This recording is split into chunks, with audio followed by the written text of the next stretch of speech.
Hello everyone. तो आज भी हम लोग एक पोएट्री को रीडिंग करेंगे और इसमें भी बहुत सारे वर्ड मीनिंग सीखने के लिए हम लोग को मिलेगा और कुछ सेंटेंस भी मिलेंगे और बहुत कुछ जानने के लिए मिलेगा, जिससे कि हम अपने अंग्रेजी को थोड़ा सा और बेहतर बना सकते हैं।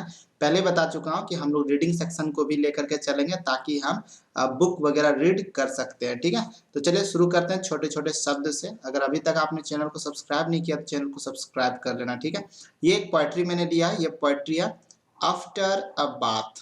ओके, आफ्टर मतलब होता है के बाद, ठीक है, और बाथ मतलब होता है स्नान करना, नहाना। ठीक है, जो भी आप यूज करते हो, देख लीजिए आप यहाँ पे जो छोटा सा बच्चा है ये स्नान कर रहा है यहाँ पे। ओके, ये लाइन हम ऑलरेडी हम लोग पढ़ चुके हैं पहले भी। इंजॉय दिस पोएम, इंजॉय का किस तरह से यूज करना वो मैं आपको पहले बता चुका हूँ। चलिए इस पोएम का हम लोग आनंद लेते हैं। देखिए, पोएट्री में कुछ लाइन मिल करके एक ग्रुप बनाता है। इसी ग्रुप को तो हम लोग स्टेंजा बोलते हैं। ठीक है, स्टेंजा बोलते हैं इसे। ठीक है, इस स्टेंजा में लिखा हुआ है after my bath I try try try to wipe myself till I am dry dry dry. बच्चा कहता है कि आफ्टर माई बाथ, मैं स्नान करने के बाद कोशिश करता हूँ, कोशिश करता हूँ, कोशिश करता हूँ टू वाइप माई सेल्फ, यानी खुद को पोंछने की। वाइप का मतलब क्या होता है? पोंछना। ठीक है, till I am dry dry dry, और कब तक वो पोंछने की कोशिश करता रहता? जब तक कि वो सूख ना जाए, जब तक कि वो ड्राई ना हो जाए। ठीक है, तो ड्राई मतलब क्या होता है? सूखना। ओके, नेक्स्ट स्टेंजा कहता है hand to wipe and fingers and toes. ठीक है, ये हैंड्स को क्या करता है? वाइप करता है, और किसे? फिंगर्स को एंड टोज को। फिंगर जो होती है वो हाथ की अंगुली को कहते हैं, जबकि टोज जो होते हैं वो पैरों के अंगुली को कहते हैं। ठीक है, तो ये हाथ की अंगुलियां हैं और ये पैर की अंगुलियां हैं। ठीक है, कई सारे वर्ड्स आपको जानने के लिए मिलेगा। इसीलिए मैं कहता हूँ अगर आप इंग्लिश को इम्प्रूव करना चाहते हो तो आपको रीडिंग देना चाहिए। अगर आप बुक्स जो है मतलब कोई बड़े क्लास का अगर आप बुक्स को रीडिंग नहीं दे पाते हो तो आप बच्चों की किताबें पढ़ सकते हो। ठीक है, आप स्टार्ट वहीं से करो, अच्छा होगा इस आपके लिए। And to wet legs, and to wet legs. Legs मतलब टांग होता है, वेट मतलब होता है भींगा हुआ, और टू मतलब दो होता है। ठीक है, एंड अ साइनी नोज। ठीक है, अब चलिए यहाँ पे क्या कह रहा बोलते हैं, यहाँ पे वो हाथ को पोंछता है, हाथ के फिंगर्स को पोंछता है, पैर के फिंगर्स को पोंछता है, और दो जो टांग है, भींगा हुआ जो दो टांग है उसे भी पोंछता है, और फिर किसे पोंछता है? साइनी नोज। नोज मतलब नाक होता है, और साइनी मतलब चमकीला, वो अपने नाक को चमकीला वो बोल रहा है। ठीक है, वो छोटा सा ये जो क्यूट सा बच्चा है वो कहता है कि अपने साइनी नोज को वो वाइप करता है, यानी पोंछता है सुखाने के लिए। थर्ड स्टेंजा में वो कहता है just think how much less time I would take if I were a dog and could sec sec sec. ठीक है, फिर वो कहता है जस्ट थिंक। ठीक है, अगर आप किसी को बोलना चाहते हो ना अंग्रेजी में कि थोड़ा सोचो, ठीक है, तो उसके लिए ये लाइन हम लोग यूज कर सकते हैं, जस्ट थिंक यार, थोड़ा सोचो। ठीक है, how much less time, less मतलब होता है कम, और टाइम मतलब समय, तो कितना कम time, how much less time यानी कितना कम टाइम, आई वुड टेक यानी मैं कितना कम समय लगाता हूँ। ये कहता है बहुत ही कम समय लगाता है, मतलब खुद को तैयार करने में। ठीक है, स्नान करने के बाद खुद को पोंछने में वो बहुत ही कम समय लगाता है ये बच्चा।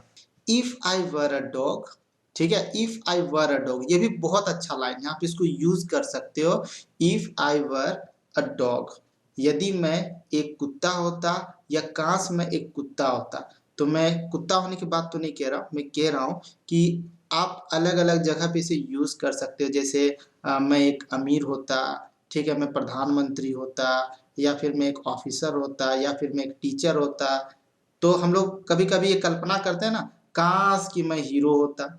ठीक है, तो कुछ इस तरह से ये सेंटेंस बनता है, आप भी बना सकते हो। आपको जस्ट इतना यूज करना इफ आई वेयर, ठीक है, उसके बाद यहाँ पे आप चेंज कर दोगे।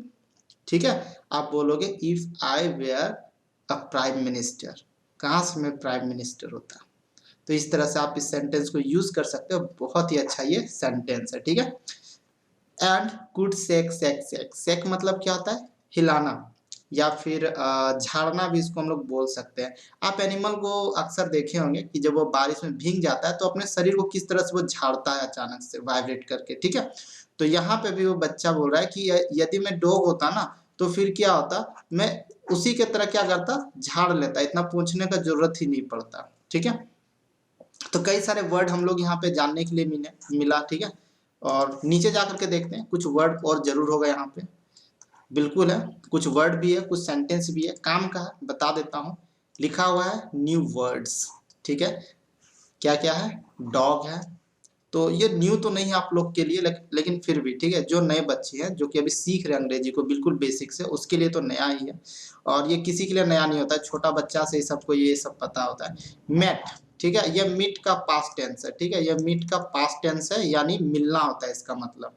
ट्राई मतलब होता है कोशिश करना, टू मतलब यहाँ पे लिखा हुआ है, देख लीजिए नंबर है 2। लेट्स रीड, इसको पढ़िए और प्रैक्टिस कीजिए। जैसे यहाँ पे लिखा हुआ I try to save water, तो आई ट्राई टू सेव का मतलब होता है कि मैं बचाने की कोशिश करता हूँ, किसे, वाटर को, ठीक है। वाटर यानी पानी, वाटर मतलब क्या था, पानी होता है, तो I try to save water. तो अगर आप इससे और भी बहुत सारा सेंटेंस बना सकते हो, जैसे I try to save animals, मैं एनिमल्स बचाने की कोशिश कर रहा हूँ। I try to save my earth, मैं अपने अर्थ को बचाने की कोशिश कर रहा हूँ, अर्थ यानी पृथ्वी को बचाने की कोशिश कर रहा हूँ, ठीक है।